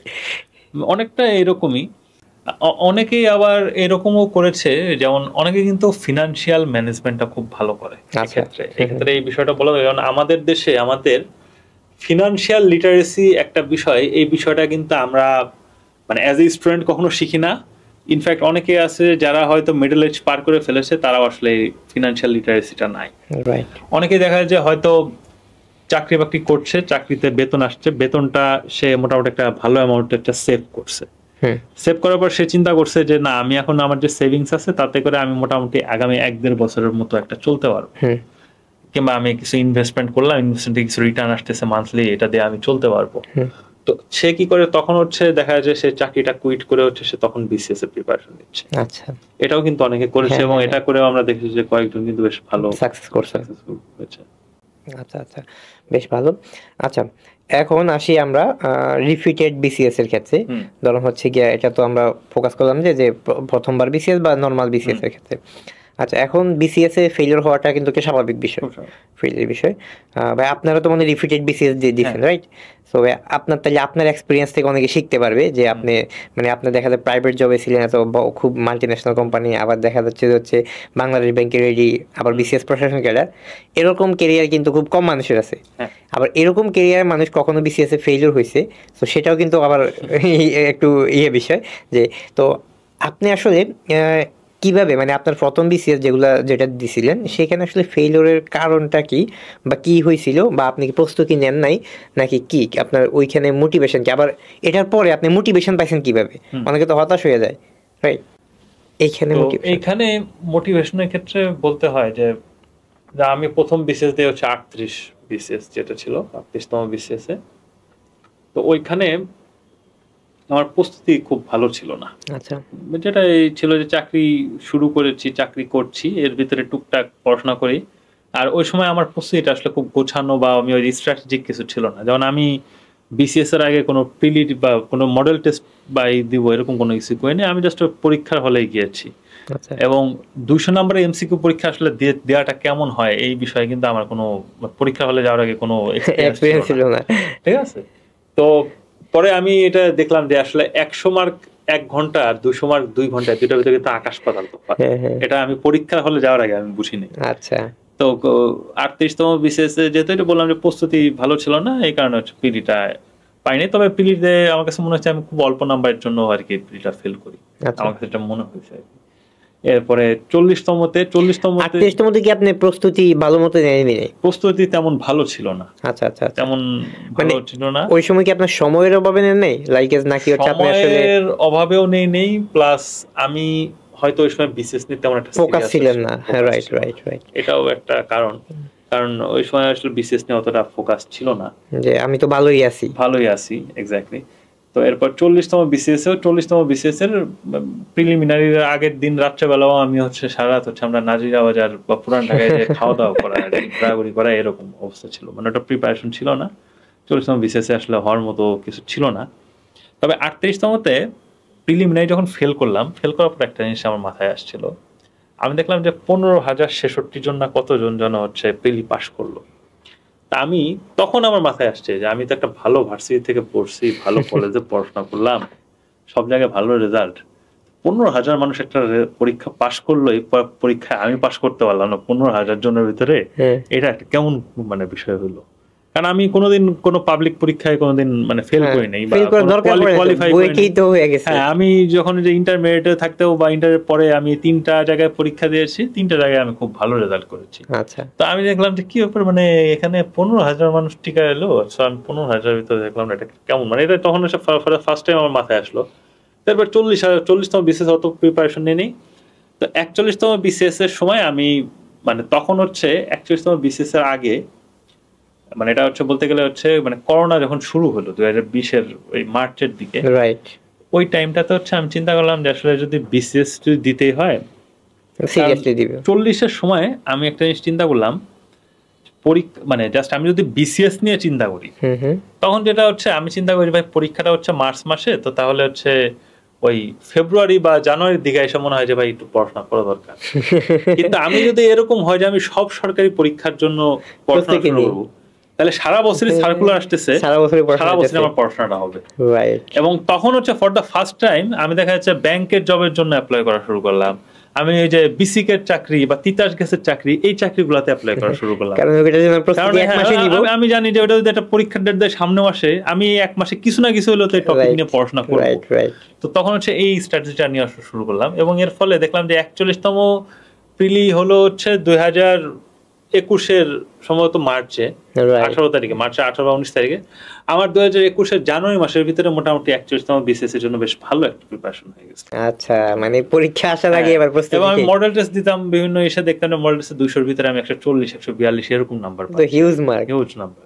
তো এই বিষয়টা আর কি কাজে লাগছে। আচ্ছা আচ্ছা আচ্ছা, তাহলে এটা কিন্তু একটা খুব ভালো পয়েন্ট যে যারা আসলে প্রস্তুতি 2 মাস আগে 1 মাস আগে পড়ে, বিশেষ করে সবাই কম বেশি এরকমই করে।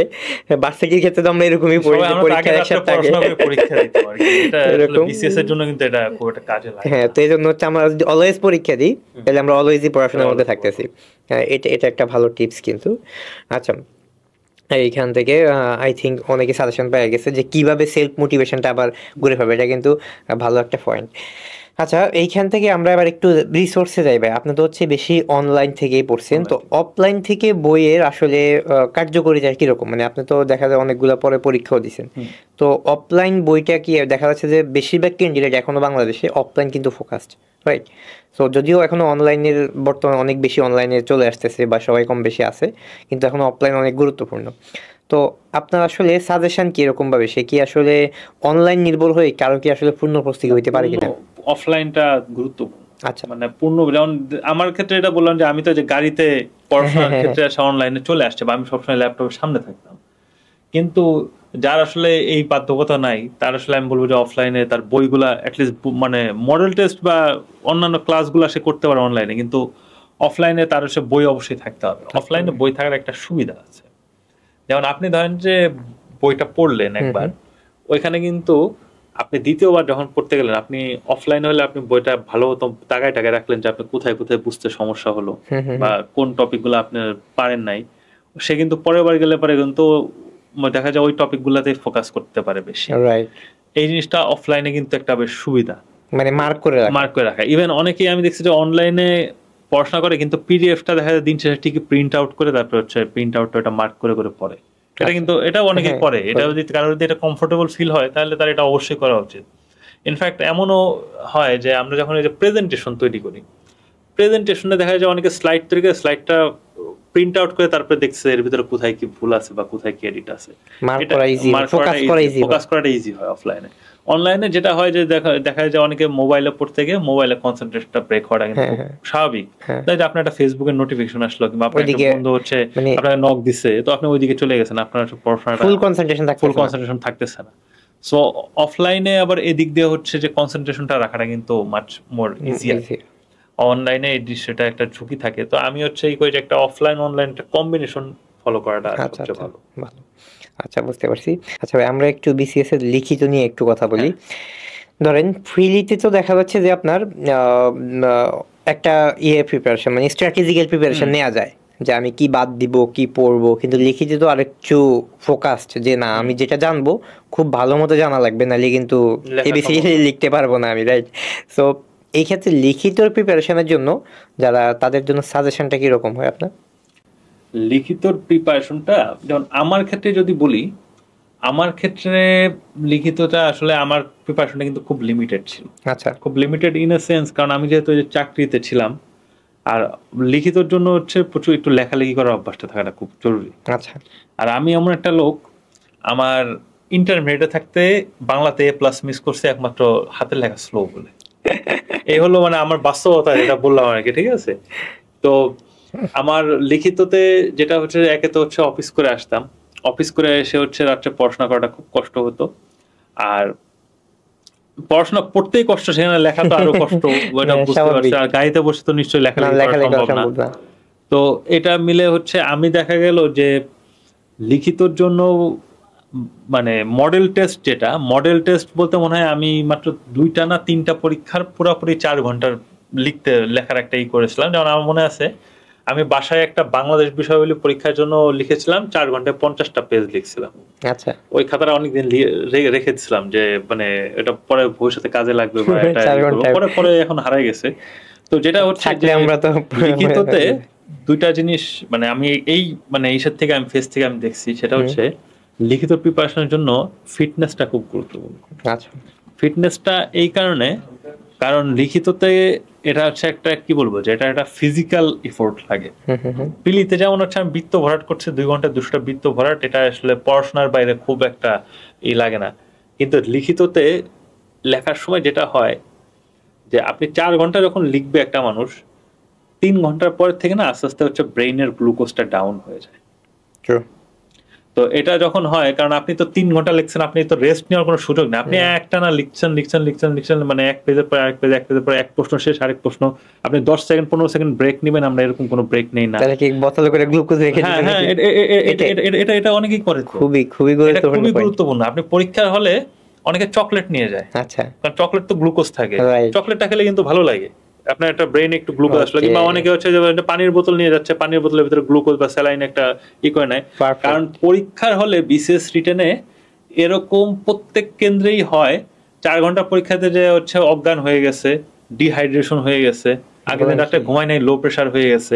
এই জিনিসগুলো খুব কমন যে 4 ঘন্টার পরীক্ষা হচ্ছে লো প্রেশারে হয়ে গেছে, যে একজনের মাথায় পানি ঢালতে হচ্ছে। মানে কিংবা যেমন আমি যেটা করতাম 4 ঘন্টা পরীক্ষায় আমার লেখার অবস্থা যেরকমই হোক, আমি 2 ঘন্টায় হয়তো 60 নম্বরের অ্যান্সারই করছি, কিন্তু 2 ঘন্টার পরে আমি একটু ওয়াশরুমে একটু পানি টেনে দিতাম চোখে। আচ্ছা, এটা আমি মানে একটা লিখিততে ওয়াশরুমে যাওয়ার সুযোগ আছে। হ্যাঁ, ওয়াশরুমে যাওয়ার সুযোগ আছে। আমি ওই মানে এটাই করতাম যে একটু ওয়াশরুমে একটু পানি ঝাপটাটা দিলাম, মানে কারণ আপনার যে কোনো ক্ষেত্রে একটা হেলথ ব্রেক নেওয়াটা খুব গুরুত্বপূর্ণ। 4 ঘন্টা পরীক্ষা আসে, 4 ঘন্টা বসে থাকাটা এটা মানে বডির জন্য মাইন্ডের জন্য খুব টাফ। তো আমার কাছে মনে হচ্ছে যে এই জিনিসটা মানে করাটা খুব গুরুত্বপূর্ণ। আবার দ্রুত লেখার অভ্যাসটা থাকতে হবে। এর সাথে লিখিততে আরেকটা জিনিস খুব গুরুত্বপূর্ণ, অনেকে অনেক লিখতে পারে। অনেকেই অনেক লিখতে পারে, যেমন আপনি 10 নম্বরের অ্যান্সার সে হয়তো 3 পেজ অনেক দ্রুত লিখে ফেলতে পারে, কিন্তু লেখার যে একটা স্ট্রাকচার বা কিভাবে অল্প কথায় একটা জিনিস মূল কথাটা লেখা যায় সেটা অনেকে পারে না। অনেকে দেখা যাচ্ছে যে একটা 5 নম্বরের প্রশ্ন আসছে, এখন এই 5 নম্বরের প্রশ্ন সম্পর্কে সে এত কিছু জানে যে সেটা নিয়ে 25 পেজও লিখতে পারবে। এখন সে দেখা যাচ্ছে যে 5 নম্বরের প্রশ্ন লেখার জন্য আপনি নাম্বার মানে টাইম 5 নম্বর তো পাসই, আপনি টাইম পাচ্ছেন 6 মিনিট, সে 6 মিনিটের ভিতর 4.5 মিনিট হয়ে গেছে, সে ঘটনাটা সাজাচ্ছে, মূল কথাটা লিখতেই পারে নাই। লাস্টে কি করছে, লাস্টে হচ্ছে মূল কথাটা লিখছে 2টা বা 3টা লাইন। তাহলে তো হলো এরকম যখন হয় তখন মার্ক কিন্তু কমে যাচ্ছে। খাতাটা পড়লে মনে হবে কি উনি মনে হয় এই বিষয়ে খুব একটা জানতো না, এখানে শুরুর দিকে অনেক বেশি কথা। তো এই যে কথাটা বা একটা জিনিস আপনি জানেন অনেক কিছু, সেটাকে আপনার কম করে অল্প কথায় সুন্দরভাবে উপস্থাপন করা, এটা কিন্তু গুরুত্বপূর্ণ এবং এটা একটা বড় একটা আর্ট। আপনি একটা ভালো কথা আমরা যখন বলি যে একজন মানুষ সুন্দর কথা বলতে পারে, সুন্দর কথা বলাটা একটা আর্ট। তেমনি সুন্দর লিখতে পারাটা বা গুছিয়ে লিখতে পারাটা এটাও কিন্তু একটা আর্ট। এই আর্টটা কিন্তু আসলে লিখিততে খুব গুরুত্বপূর্ণ। নাইস একটা পয়েন্ট। আচ্ছা, আরেকটা বিষয় হচ্ছে অনেকে চিন্তা করে যে আমরা ফ্রিলি লিখিত একসাথে প্রস্তুতি নিব, বা অনেক জায়গায় বেসও দেখা যায় যে কোচিং এ বা বিভিন্ন জায়গায় যে ফ্রিলি লিখিত একসাথে। তো সেই ক্ষেত্রে আসলে ফ্রিলি প্রস্তুতির সময় কি লিখিতর কোনো কিছুর আসলে কোনো হেল্প হয় তখন, বা এরকম কোনো দরকার আছে কিনা বা হেল্প হয় কিনা? এখানে কিছু বিষয় থাকে, যেমন প্রিলির সিলেবাসের কিছু জিনিস আছে এটা রিটেনে কাজে লাগে। আচ্ছা, সেইগুলা পড়তে পারে। মানে রিটেনের জন্য যে একেবারে এক্সটেন্সিভ প্রিপারেশন নিতে হবে বা আমি এখনই লিখিতর জন্য পড়াশোনা করে লেখালেখি শুরু করে দেব, বিষয়টা এরকম না। যেমন ধরেন যে আপনি বাংলাদেশের সংবিধানটার কথা যদি বলি, সংবিধানটা এটা প্রিলিতেও প্রশ্ন আসে, রিটেনেও প্রশ্ন আসে। তো রিটেনের যে টপিকগুলো ইম্পর্টেন্ট দেখা যাচ্ছে প্রিলিতেও এই টপিকগুলো ইম্পর্টেন্ট। তো কেউ এই জিনিসগুলো একটু ভালোভাবে পড়তে পারে। আবার এর সাথে আন্তর্জাতিক 2-1টা বিষয় থাকে, কনসেপচুয়াল যেগুলো আছে, এগুলো হয়তো প্রিলিতে কিছু কাজে লাগে, রিটেনে কাজে লাগছে। তো এই বিষয়গুলো নিয়ে একটু জানতে পারে। তারপর ইংলিশে তেমন কিছু নাই, বাংলায় ধরেন যে বাগধারার কথা যদি বলি, বাগধারার কথা হচ্ছে যে বাগধারা তো আপনার রিটেনেও আসে আর প্রিলিতেও আছে। তো এটা হচ্ছে শিখে রাখলে হচ্ছে দুই দিকেই কাজে লাগলো। তো এই জিনিসগুলা কাজে লাগবে। কিন্তু তাই বলে আপনি যদি এখন চিন্তা করেন যে ভাই আমি হচ্ছে বাংলা রচনা লেখা শুরু করলাম, এটা আমার কাছে মনে হয় যে এটার কোনো দরকার নেই। দরকার নেই। আর আপনার তাকে প্রিলি পাস না করলে আসলে আপনি রিটেন মানে আপনার এটা যে কাজে লাগবে এটার দরকার নেই। তার থেকে মনে হয় আপনার প্রিলিটাই খুব ভালো মতো পড়েন। রাইট। আর রিটেনের যে বিষয়টা, রিটেনে আপনি যে খুব পড়াশোনা করলেই যে অনেক ভালো হবে তাও না।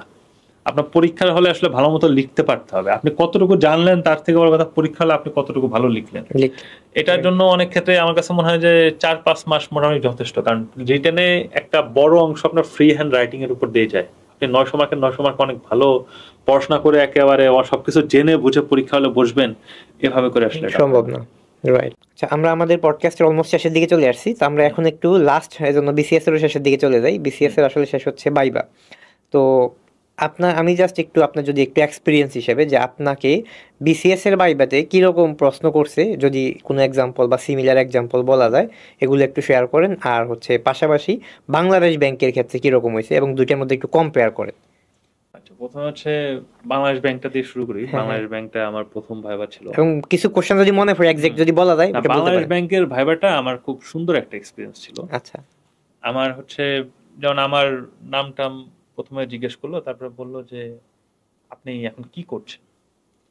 তা আমি তখন বললাম যে আমি এই চাকরিতে আছি। তো বললো যে আপনি তাহলে এই ইন্টারভিউ কেন দিতে আসছেন। আমি বললাম যে না, আমার তো এই চাকরিতে আমার ইন্টারেস্টেড। তারপরে মানে উনি যখন বুঝতে পারলো যে এই লোক তো অনেকগুলো চাকরিতে আছে অলরেডি, তারা কিন্তু আমাকে হচ্ছে খুব গতানুগতিক প্রশ্ন খুব কম করেছে। তারা আমাকে বললো আচ্ছা আপনি বলেন তো যে বাংলাদেশের কর্পোরেট সেক্টরে কিছু সমস্যার কথা বলে। তো আমরা টুকটাক এই সমস্যাগুলো নিয়ে বললাম, এগুলো নিয়ে আমি বললাম। তারপরে হচ্ছে বোর্ডের যে চেয়ারম্যান ছিলেন সেও হচ্ছে কিছু ইনপুট দিলেন, বলে হ্যাঁ এরকম হয়, এটা হয়, এটা হয়। তারপরে পরিবেশ নিয়ে কিছু কথাবার্তা বললেন, বলে তো পরিবেশে কি কি সমস্যা। পরিবেশে বললাম যে এরকম সমস্যা হয়, টিপি গুলা কাজ করে না আমাদের, এটা হয়, এটা হয়, এরকম এগুলা নিয়ে কথা। এমনি ব্যাংকের ভাইবাটা খুব বেশি হয় না, 5-6 মিনিট এরকম হয়। আমাদের মোটামুটি আমরা সবাই বেশ খোঁজ গল্প করি আর কি। বেশ হ্যাঁ, বেশ ইন্টারেস্টিং ছিল।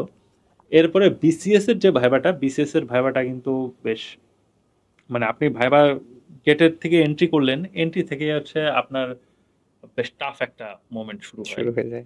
এবং শুরুতে আপনার যে বিসিএস এর ভাইবাতে আমার মনে হয় একটা মানে আপনি যতই এনার্জেটিক থাকেন আপনার প্রেসার লো হয়ে যাওয়ার কথা না। লো এটা অনেকের হয়ে যায়, এবং অনেকেই আমাদের সময়, যেমন আমি আমার আগের যে আমি হচ্ছে ভাইবা বোর্ডে ছিলাম পঞ্চমে, 15 জন টোটাল, আমি হচ্ছে সিরিয়ালে 5th, আমরা এক যে 4th। উনি ভাইবা বোর্ড থেকে বের হয়ে আসছে, উনি হচ্ছে আমার কাছে মনে হচ্ছে উনি হচ্ছে মনে হয় চোখ মানে কেঁদে দিচ্ছে কিনা আমি জানি না, মানে হচ্ছে চোখটা হচ্ছে অনেকটা হচ্ছে চুলকাচ্ছে এরকম। আমার ওনার লাল লাল পানি বের হবে মনে হচ্ছে, মানে চোখ লাল হয়ে গেছে। এখন আমার মনে হচ্ছে উনি মনে হয় ভিতরে কাঁদলো কিনা। তো আমি এটা দেখে আমার কাছে একটু ভয় লেগেছে। তো আমি মোটামুটি কনফিডেন্ট ছিলাম, কারণ আমি তো অনেক বাংলাদেশ ব্যাংকের ভাইবা দিয়েছেন বা ব্যাংকে চাকরি এই এনভায়রনমেন্টের সাথে পরিচিত। তো আমি ভাইবা বোর্ড বা এই মোটামুটি এনভায়রনমেন্টের সাথে পরিচিত। তো আমি গেলাম, যে সালাম দিলাম, তারপরে বসলাম। বসার পরে আমাকে ওনারা জিজ্ঞেস করলেন যে আপনি এতদিন কি করেছেন। আমি বললাম যে স্যার আমি বাংলাদেশ ব্যাংকে আছি। বলে তার আগে তো বললো যে বাংলাদেশ ব্যাংকে কতদিন থেকে আসেন। আমি বললাম যে এতদিন। বলে তার আগে আপনি কি করেছেন, আপনি তো পাস করেছেন অনেক আগে 2017 সালে। তো বললাম স্যার আমি এই কোম্পানিতে ছিলাম। বলে আপনি তো অনেক ভালো ভালো কোম্পানিতে ছিলেন, তাহলে আপনি কেন এখানে আসছেন। মানে স্যাররাও কিন্তু যে মানে গতানুগতিক, কারণ আমিও ওইদিকে নিয়ে গেছি। স্যাররাও হচ্ছে মোটামুটি আমার কমফোর্ট জোনে বা আমাকে একটা রিল্যাক্স এনভায়রনমেন্ট দিল। তো এটা নিয়ে আমরা কথাবার্তা বললাম। এরপরে হচ্ছে স্যার 2-1টা প্রশ্ন করলেন, তা আমি হচ্ছে এই বিষয়গুলো বললাম। তারপরে স্যার ক্যাডার চয়েস সম্পর্কে জিজ্ঞেস করলেন, সেগুলো নিয়ে বললাম। এরপরে আমাদের আরেকজন এক্সটার্নাল স্যার জিজ্ঞেস করলেন, সেও একই কথা বললেন যে আপনি তো বাংলাদেশে অনেক ভালো একটা চাকরি ছিলেন, আপনি সাপ্লাই চেনে চাকরি করতেন, আপনার তো ভালো প্রসপেক্ট ছিল, আপনি বুয়েট থেকে পড়াশোনা করেছেন। আপনি কি অ্যানসারটা দিয়েছেন যে একটা শুনি আমরা। আমি যেমন আমি বলেছি যে স্যার আমি অনেক গুলো চাকরি করেছি এবং আমি সব চাকরিতেই বেশ ভালো পারফরমেন্স করেছি, এবং আমার কাছে একটা পর্যায়ে মনে হচ্ছে যে আমি হয়তো আমার যে স্কিলগুলো আছে এই স্কিলগুলো আমি গভর্নমেন্ট সার্ভিসে আরো ভালো করতে পারবো। এবং স্যার এটা আমার এরিয়া অফ ইন্টারেস্টটাও আসলে এখন গভর্নমেন্ট সার্ভিসের দিকেই যাচ্ছে বলে আমার কাছে মনে হয়েছে এই পর্যায়ে এসে ক্যারিয়ারে। সো আমি এই কারণে স্যার বিসিএস সার্ভিসে আসতে চাই। খুবই সুন্দর উত্তর। আমি এটা মানে এটা আমার যেটাই বাজারের গতানুগতিক আপনি একটা মুখস্থ একটা অ্যানসার দিবেন, এটা কিন্তু আসলে স্যাররাও জানে যে ভাই বাজারে গাইডের বই থেকে অ্যানসার দিচ্ছে, এটা আপনার কি দরকার। আপনি আপনার নিজের পার্সপেক্টিভ থেকে বলেন স্যার আমার কাছে মনে হচ্ছে যে এটা আমি এরকম আমার এখন মনে হয় যে এটা ভালো হবে। তো এটা যখন বলছে তখন তাদের কাছে হয়তো একটা মনে হয়েছে যে না, এই ছেলেটা সে তার নিজের সম্পর্কে জানে বা সে একটা জাজ করতে পেরেছে যে রিয়েল সে কি এস্টেটিক, করতে চায়। হ্যাঁ, এনভায়রনমেন্ট সব বুঝে। সো এটা আমার কাছে মনে হয়েছে ভাইভাতে একটা বেশ পজিটিভ ইমপ্রেশন ক্রিয়েট করেছে। Nice nice nice. তাহলে এই জিনিসগুলো। আর আপনার ভাইবাটা কত মিনিট হয়েছিল? আমার ভাইভাটা 15 মিনিটের ছিল।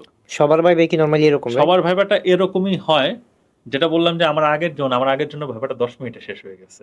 আচ্ছা এবং মানে এটা আমি জানি না আসলে কি হয়েছে, তো ওনার ভাইভাটা 10 মিনিটে শেষ হয়ে গেছে এবং ওনার রেজাল্ট কি ছিল আমি তাও জানি না। আচ্ছা তো আমার কাছে মানে খুব মানে মনে হয়েছে যে মোটামুটি সবাইকে 15 মিনিট রাখার চেষ্টা করে, খুব আনপ্লেজেন্ট কিছু না হলে। আচ্ছা আচ্ছা আচ্ছা আচ্ছা। ওই তাহলে কম বা বেশি রাখা, এটা কি পজিটিভ সাইন না নেগেটিভ সাইন? এটা পজিটিভ নেগেটিভ আসলে এভাবে করে বলাটা খুব ডিফিকাল্ট, কারণ অনেকে আছে হয়তো এরকম হয়েছে যে আপনার প্রতি তার ইমপ্রেশনটা শুরুতে ভালো ছিল, এই কারণে অল্প কোশ্চেন করে ছেড়ে দিয়েছে। আবার কিন্তু অনেককে অনেক বেশি রেখেও হচ্ছে তাকে কোনো ক্যাডার দেয় নাই, এরকম ঘটনা ঘটতেছে আর কি। সেটা আসলে ভাইবা বোর্ডে কারা আছেন তাদের উপর ডিপেন্ড করতেছে, রাইট? তো আমরা মনে হয় মোটামুটি বিসিএস বা সরকারি জবের অনেক, বিশেষ করে বাংলাদেশ ব্যাংকের অনেক কিছু জানছি। তো ভাই আপনার সাথে হয়তো আমরা অন্য আরেকদিন আবার কথা বলবো। তো আজকে হচ্ছে আপনার যদি অডিয়েন্সের উদ্দেশ্যে কোনো শেষ কথা থাকে সেটা বলে আমরা পডকাস্টটা শেষ করবো আর কি। ধন্যবাদ অডিয়েন্সকে, প্রথমে ধন্যবাদ জানাচ্ছি যে যারা এইটা দেখবেন। তো এদের ক্ষেত্রে একটা কথা বেশ করে, যারা হচ্ছে সামনে বিসিএস পরীক্ষাটা দিবেন তাদের ক্ষেত্রে, বা শুধুমাত্র বিসিএস না, যারা হচ্ছে আমাদের মতো তরুণ আছেন যারা ওয়ার্ক ফোর্সে জয়েন করছেন, এদের সবার ক্ষেত্রেই আপনি যেখানেই যে পজিশনে যে ক্যাডারে বা যে সার্ভিসে থাকুন না কেন, আপনার কিন্তু এখন স্কিল ডেভেলপমেন্টটা আমাদের খুব গুরুত্বপূর্ণ হয়ে গেছে। বাংলাদেশে এখন এমন একটা ফেজে আছে, আমরা কিন্তু এখন হচ্ছে আমাদের স্কিল ডেভেলপমেন্টটা খুব একটা প্রাইম ফোকাসে চলে আসছে। যেমন আমরা যদি বলি আজকের থেকে 5 বছর আগে আপনি হয়তো এমন চিন্তা করতে পারতেন যে একটা গ্র্যাজুয়েট সে কম্পিউটারে স্লাইড প্রেজেন্টেশন বা একটা মাইক্রোসফট ওয়ার্ডে কম্পিউটার কম্পোজ করা, এই জিনিসগুলো সহজে ইউজ টু না। কিন্তু এখন কিন্তু একজন যদি বলে যে ভাই আমি অনার্স মাস্টার্স পাস করেছি এবং আমি কখনো কম্পিউটার চালাই নেই, তাহলে কিন্তু এটা সবাই বলবে তাহলে মানে এটা খুব অকল্পনীয় হয়ে গেছে। আজকের থেকে হয়তো 10 বছর পরে যখন আমরা যাব, তখন দেখা যাবে যে এমন অনেক স্কিল চলে আসছে যেটা জানাটা মাস্ট, যেটা আমি এই বয়সে এসে এখন এই স্টেজে এসে জানি না। সো আমাদের একটা কন্টিনিউয়াসলি একটা অ্যাডাপ্টেশনের ভিতর দিয়ে থাকতে হবে, আমাদের আধুনিক হতে হবে। যেমন একটা উদাহরণ দেই যে চ্যাট জিপিটি, এখন মানে অনেকেই অ্যাসাইনমেন্ট করে বা অনেকে অফিস কার্যাবলী বা রিপোর্টিং এর কাজে হচ্ছে চ্যাট জিপিটির ব্যবহার করে। তো চ্যাট জিপিটিটা আমরা শুরুর দিকে কিন্তু নেগেটিভলি দেখতাম যে না, অনেকে হচ্ছে ওই বাইরে অনলাইন থেকে কপি পেস্ট করে নিচ্ছে, কিন্তু এই জিনিসটা যে ইফেক্টিভলি ইউজ করা, এটাও কিন্তু একটা স্কিল, রাইট? এবং এটা কিন্তু অনেকেই কিন্তু এটাই করছে যে হ্যাঁ, এটা আপনি একটা ইফেক্টিভলি এটা ইউজ করেন, এই স্কিলটা যদি ইউজ করতে পারে তাহলে হয়তো এটা দিয়ে সে ভালো কিছু করতে পারবে। কারণ কি, কারণ জ্ঞান তো এটা না যে আমি একটা কিছু লিখলাম বা মুখস্থ করলাম, জ্ঞানটা হচ্ছে কখন কাজে লাগে সেটা যখন আমি এটাকে অ্যাপ্লাই করতে পারবো। আমাদের এখন হচ্ছে ওই অ্যাপ্লিকেশন ফেজে চলে যেতে হবে। বাংলাদেশ আমরা অনেক বছর ধরে আমরা হয়তো এখন টেকনোলজি ট্রান্সফারের উপরে আছি, যে আপনি বাইরের থেকে মেশিন নিয়ে আসেন, একটা পদ্মা সেতু করতে হলে আপনি বড় একটা হ্যামার নিয়ে আসছেন, এটা নিয়ে আসছেন। আমাদের হয়তো ভবিষ্যতে চিন্তা করতে হবে যে আমরা এই সব বড় বড় মেগা স্ট্রাকচার করার মতো প্রযুক্তিগত সক্ষমতা কিভাবে আমরা নিজেরা করতে পারি, কিংবা আমরা দেশে বড় বড় রোলার তৈরি করব, বড় হেভি মেশিনারিজ তৈরি হবে, এই ইলেকট্রনিক্সে আমরা প্রোগ্রেস করব। তো এই বিষয়গুলোর জন্য কিন্তু আমাদের কিন্তু নলেজ থাকাটা খুব গুরুত্বপূর্ণ। তো আমরা আশা করি যে বা যারাই আমরা তরুণ আছি, আমরা এখন হচ্ছে এই ধরনের নলেজগুলোর দিকে ফোকাস করা উচিত। Right right. লাইক আমি মাছ ধরার নিজেই হাত দিয়ে মাছ ধরতে হবে এমন কথা না, আমি যদি মাছ ধরার জাল আছে, টেকনিক আছে, টেকনিক দিয়ে মাছ ধরতে পারছি, কত বেশি মাছ ধরতে পারছি বেশি, দ্যাটস ইম্পর্টেন্ট, রাইট? সো মানে আমাদের এই স্কিলটার বেস্ট ইউটিলাইজেশন হবে। তো ধন্যবাদ সবাইকে, আমাদের পডকাস্ট আজকে এখানেই, ধন্যবাদ।